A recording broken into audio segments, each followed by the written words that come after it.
We've been doing some of these conversations with folks, musicians, and they've talked to us a little bit about how they are coping under the pandemic right now. And I'm just wondering, what is your choir, The Crossing, doing right now, or how are you affected personally by all of this? Well, we were supposed to do a world premiere of Michael Gordon at Carnegie Hall and at the Annenberg Center in Philadelphia at the end of March, and we were also going to do a big concert on the campus of Westminster Choir College, and all of that got canceled, of course.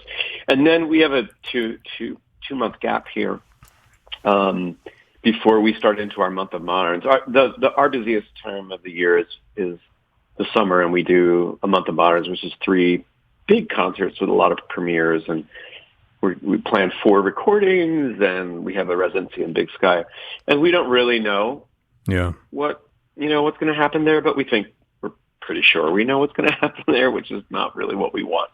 Right. But obviously we can't put anybody in danger. We don't want to. We're not scientists or medical professionals, so we're going to do whatever they tell us. Completely understandable. Yeah. But we've had some other responses. We've been doing this series called Rising with the Crossing, which is, as soon as we realized that we weren't going to be able to do March, I was like, okay, so that means that we're not going to be able to interact with our audience, which is really, like, we have a fantastic family that is our audience. And I thought, well, maybe we should take archival recordings and share them with some comments about why we love to sing together. And I thought, I'll do like a week or maybe 2. Well, this is the end of the 7th, and we're still at it. Yeah. So we've been doing every morning. Everybody who's on our email list, which you just sign up on their website for the email list, gets this email with something from the last maybe 6 years or so, like 5, 6, 7 minute piece that we really, really like. And then Monday we released a new version of a piece that David Lang wrote for us last summer, which just completely coincidentally is the text from a 1918 government manual telling people how to live during the 1918 Spanish flu epidemic. This was created for a parade put together by Blast Theory, a company in England, and the Mitter Museum, which is a famous medical oddity museum in Philadelphia. And it was part of a parade, as I said. And then we reimagined it and made a film for it and released it because it's completely haunting that these words should like apply to our lives, Yeah. Well, let's mention straight away where people can sign up for that email list and where they can look at your offerings online. Oh, great. It's crossingchoir.org, and they can go straight to all of these emails that we've been, the pages for all the emails that we've been sending at crossingchoir.org/rising, including the David Lang piece, which is called Protect Yourself from Infection, although that's also available. These are all available on YouTube, and that just punch in Protect Yourself from Infection. Yeah, wonderful. We should mention for folks who are listening who don't necessarily know, The Crossing, a chamber choir, you're based in Philadelphia, really one of the top ensembles in the world of new music. You have so many commissions out there. I don't think calling you a director is enough. I would call you, an impresario or an ambassador of no new one music. Has called me an impresario before. But really, there's so much fantastic work going on in terms of new music, and we're going to talk about 2 recordings of yours. One of them just came out in March, and the other one is coming out in May. And let's go to the Michael Gordon piece, because you mentioned Michael Gordon, a contemporary composer, along with David Lang, one of the founders of Bang on a Can, really, one of the top contemporary composers, and has so many interesting choral works. This is an album called Anonymous Man, written for you. There are 9 different pieces here. And rather than myself, start talking about it. Why don't you tell us what this album is about? Well, this piece started, well, first of all, I should say, indeed, I did mention Michael earlier because this CD release was supposed to be timed with the Carnegie Hall trip. And that was logical to us because the new piece that he has written for us that was supposed to be in March is called Travel Guide to Nicaragua, and it is it's a concert-length autobiographical piece about his childhood in Nicaragua. So this piece is a concert-length autobiographical piece about his moving into and eventually buying an abandoned warehouse loft in Lower Manhattan, and the kind of experience of living on Desbrosses Street for many decades, and really it turns into, it covers a lot of things about, him meeting his wife, which is Julia Wolf, the composer, and what he what the time was like back then. Now there's even a movement about Lincoln, because Desbrosses Street was, when Lincoln died, was had the dock at which you would bring something like a funeral cortege onto the Manhattan Island. And so there's these drawings of these amazing, pageantry about that moment. But most of it's just about the difference between Michael, who lives in a house on Desbrosses Street, and two homeless men who lived outside on Desbrosses Street, and his interaction with them, and conversations, and kind of the humanness of those relationships. It's really quite moving, actually, when he talks about them in this piece. One day I saw a makeshift memorial where Larry lived. The alcove he slept in was covered with flowers and candles.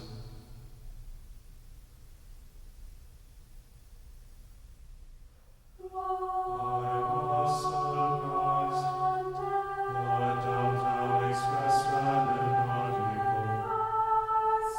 Downtowners mourn a homeless man they called Larry. One day I saw. Yeah, and I mean, if you were just to look at the text included in the book here, they read like diary entries, or they don't seem very musical at first glance, but the way that he treats them musically is fascinating and really effective. The way he sort of deconstructs the text and runs it through his own musical filter. I wonder if you can talk a little bit about the style of Michael Gordon's music and how it is expressed through these really personal texts. Well, yeah, so Michael likes, what I'll call sort of like strict form musical context, like canon.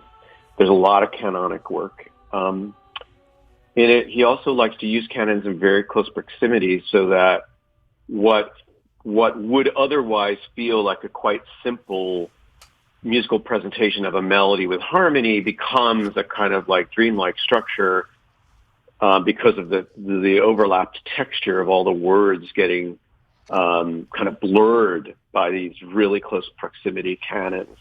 And the harmony also gets blurred by all of that. So sometimes, you feel that something's maybe just a little bit wrong or whatever. But he also is a very, very energetic composer. I mean, people that know his music, that it isn't choral music, know that, he likes to write stuff that's really loud and really rhythmic and demands your attention. And so there is a lot of very, very rhythmic work in here. I'm thinking of the movement I Move, which is all based on this like da da da da da da da da da, Right. endless, relentless thing, which provides the structure around which he like weaves these melodies that get a little bit more and a little bit more intense as it goes on.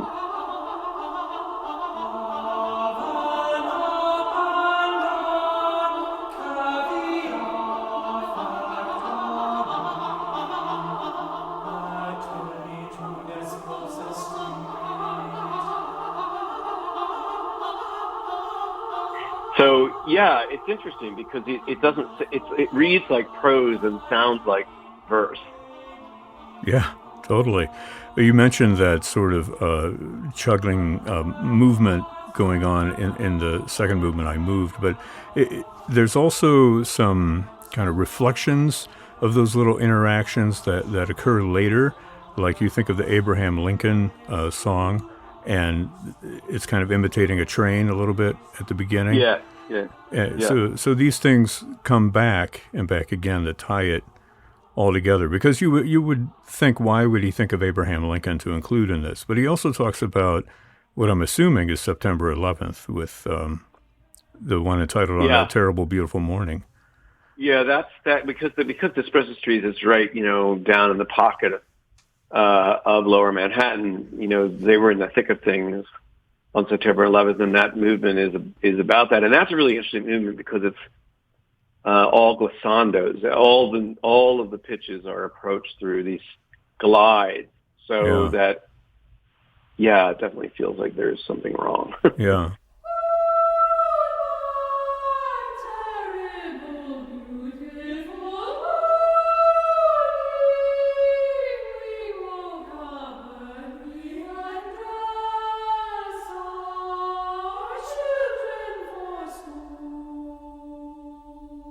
Well, it gave me the impression listening to it of falling, and there's so much falling associated with that event. So it really sparks the imagination to listen to all of these. Well, what's the biggest challenge for you when approaching a new piece like this? I mean, I imagine the choir is, they're up for anything. They're used to this sort of thing. But what was the challenge for you putting all of these songs together? Well, first of all, it's pretty easy to conduct because it's all, it's either in 3/4 or 4/4. It's like there's not a lot of mixed meter stuff going on there. Basically, what you're doing is providing, as a conductor, you're providing a really, really solid structure, and because tempo is everything in this music, and for everything to happen, in a kind of very strict time, and then a lot of vocal encouragement, because that's the part of it. It can be fatiguing if you're not used to singing music like this, which we've gotten used to singing music like this, so we kind of know how to pace ourselves. But it can be fatiguing because you are singing a lot. You're singing, almost everybody sings all the time, and it's a 65-minute piece, so that's a lot of singing, without a lot of break. So I would say, that's part of it. And also that there's a couple of really thorny canonic moments where the mode changes and so that you're listening to somebody next to you singing like in a slightly different mode than you're singing in, and they're right next to you. Yeah. And sometimes it can kind of just make your eyes really wide. I think the last thing about it, again, it's a singer thing, not so much a conductor thing, is that when you do these canons at the eighth note, and in order for them to work spatially in the room, and we've tried to capture this on the recording as well, they move across the room because they go like soprano 1, 2, 3, 4, 5, 6, alto 1, 2, 3, 4, 5, 6 in the canon.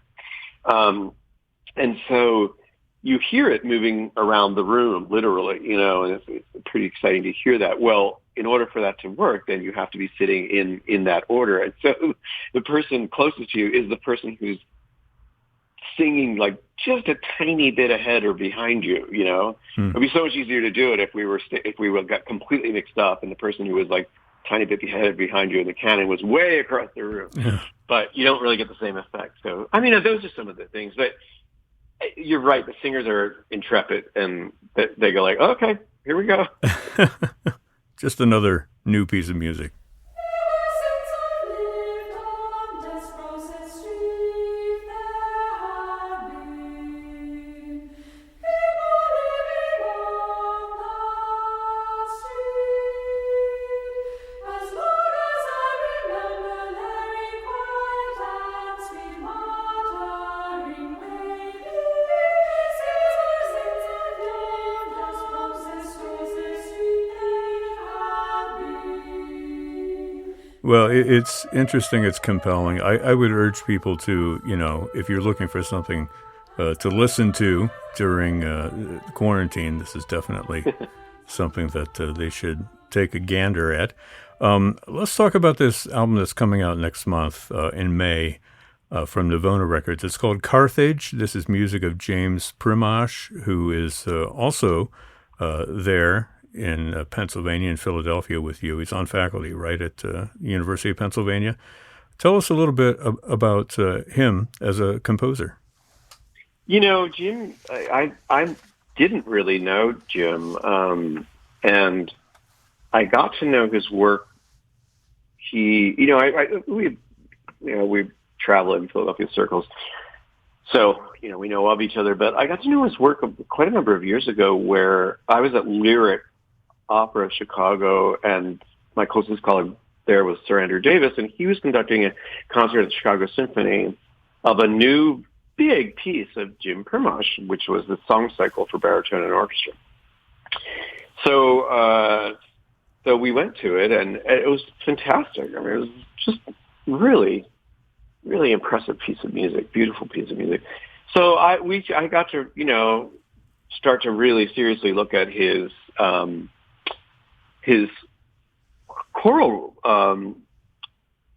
output, which is substantial, although now it's probably almost doubled as a result of us. And because he'd been writing a number of pieces for Emmanuel Church in Boston. And his, what's so wonderful about it is that I'll say the relationship between what it's like to sing the lines and the counterpoint, what it's like to hear the other lines interlocked with you, is really unique, and it takes a while to learn it, but once it's learned, it just feels like it's exactly right, and it's really exciting to sing. And so this opportunity came up for us to make a whole CD of his works, and we just thought that would be a great idea because it feels really. So much of it feels really like the crossing. And the funny thing is that, I was doing an interview the other day, and I had not even realized that I made the CD. I like to, when we're deciding what the order of a CD is going to be, I like to refer back to my childhood when they used to make these albums that there was a story that was being told or a logic about its unfolding. I think about Elton John's Captain Fantastic or something like that. And so I like to try to do that with our CDs. So what I did, and it starts with this little duet between the men. But the funny thing about it is that what I didn't realize is that the first three works on the CD are the three works that we commissioned. Right. Yeah. And then the other works come behind that. And two of those pieces are responsible for the that Virgil Thompson Award that James Primosch just won recently. Yeah. Yeah, we're pretty excited about that. We love it when pieces that, I don't want to say we inspired them, but, that they were written with our sound and our skill set in mind. It's really exciting when they go on to, have success beyond us. I'm thinking about Ted Hearn's Pulitzer finalist for Sound from the Bench. That was really, really cool. So Yeah, and a couple of Grammy Awards in there, too. I remember we spoke about the Zealot Canticles, and that recording went on to win a Grammy, right? It did. That was another pretty exciting moment. Yeah, well, fingers crossed for these two, definitely. Let's talk a little bit about the music that's on here, because it's interesting. I know that these two recordings really don't have anything to do with each other, aside from the fact that you and the choir are both performing them, obviously. But you can't help but sort of contrast and compare the music on these recordings. And when I listen to Carthage, I hear, I don't know what the word is to describe it. It seems a little more chromatic or chromacolor kind of chord clustering going on in contrast with the contrapuntal stuff. Can you talk a little bit more about James Primosch's approach musically to the choir and how it's maybe different from Michael Gordon?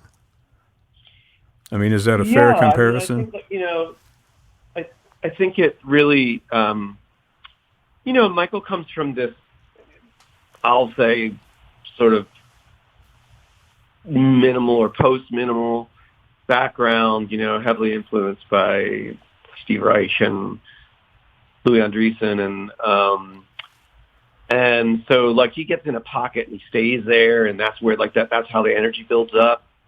And James isn't like that at all. James is I think much more horizontal composer, as opposed to the verticalism of what it feels like to perform and listen to more minimal music, where there's always a yearning moving forward. There's always a place you're moving up to or down, or down to. The scores themselves look that way, and he also, he's a very harmonically based writer. So there's a tremendous amount of enharmonic spellings there, where the not just the direction and the range of the pieces are kind of moving up and down, and always aware of tension in that way. There's also harmonic tension that is constantly feeling like it's reinventing itself or being reimagined in real time as the piece moves forward. And that's one of the things that, can be challenging about it, is like that, just like adjusting your ear. But it's also one of the things that makes it sound so organic when you listen to it. You're not aware as a listener of all of the enharmonic changes and stuff. Although, as you mentioned, you are aware of this kind of bending and twisting in the melodic stuff, which again, Brad, as a singer, it's like that once you get it in your ear, it's awesome, but it also takes work to get it there, Yeah, totally. Well, as a listener, I can say that it really catches the ear and continues to catch the ear over and over again, taking kind of unexpected twists and turns here and there. Really interesting music. I wonder if you could just pick one of the tracks on this CD and maybe tell us about it, talk about it a little bit, because there are so many different interesting texts here, and not just singular texts, but like combinations of different text sources. Well, yeah, I think I'll talk really briefly about two. One, they're the first two pieces on it. And the one is Journey, and it's written for tenors and basses, and it's so incredibly simple, and it doesn't really have this chromatic stuff that a lot of the other stuff. It just has these long, slow lines that capture a certain affect, which is the description of the text. There's a journey that you must take, and there's no map, so it feels like it's wandering, and it's looking.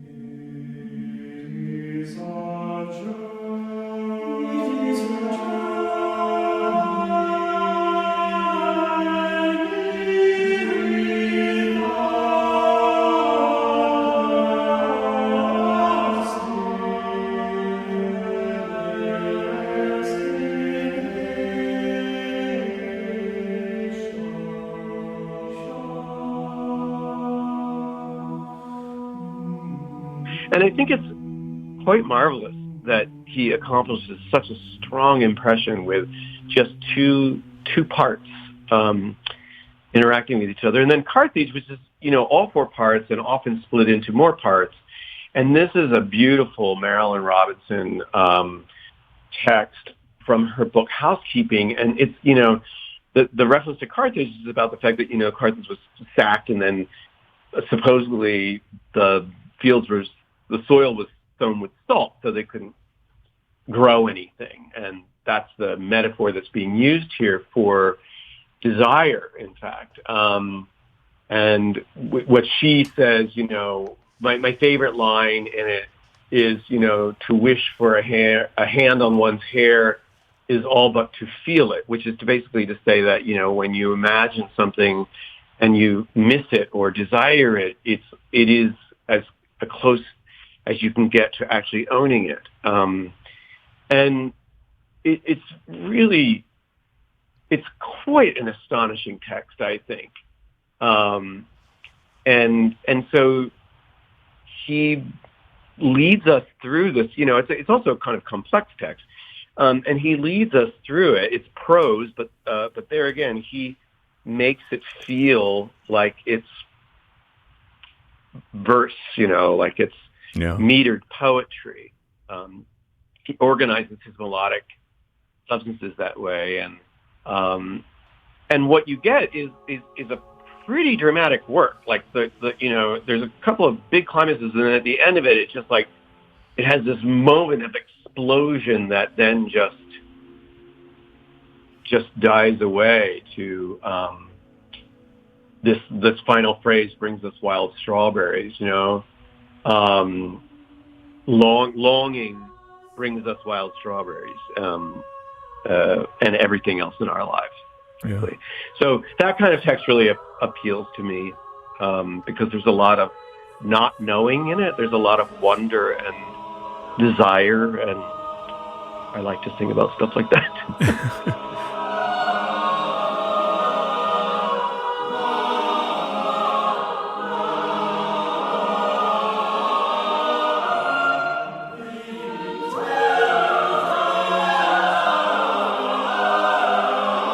Well, these are two fascinating portraits from two different composers. The first album we talked about, Anonymous Man, from Michael Gordon, and also Carthage, which is coming out. It hasn't been released. It's coming out in late May on Navona Records. Anonymous Man from Cantaloupe Music. We'll link to all of that at our website. Also, The Crossing Chamber Choir can be found online, as we mentioned, at crossingchoir.org. Donald Nally, the leader, the impresario, the ambassador of modern music, conductor of the chamber choir, The Crossing. Thanks for spending a little time, and all best wishes for safety, for health, and for moving forward, keeping the music alive, as so many people are doing right now. So I want to thank you for joining us and talking about this music. Same to you, and thanks for having us. I appreciate it.